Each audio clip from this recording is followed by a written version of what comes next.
Welcome to Epitech Channel Free Subscriber HTML Style. The HTML style attribute. Setting the style of an HTML element can be done with the style attribute.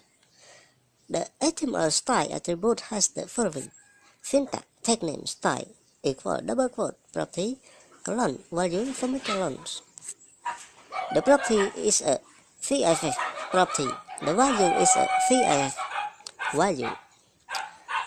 The HTML background color.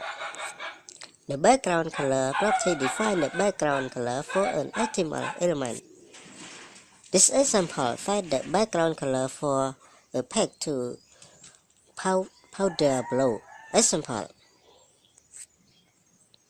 HTML text color. The color property defines the text color for an HTML element. Example: HTML font. The font family property defines the font to be used for an HTML element. Example: HTML text size. The font size property defines the text size for an HTML element. Example: HTML text alignment. The text aligns property defines the horizontal text alignment for an HTML element. Example. Thank you. Please subscribe to our channel.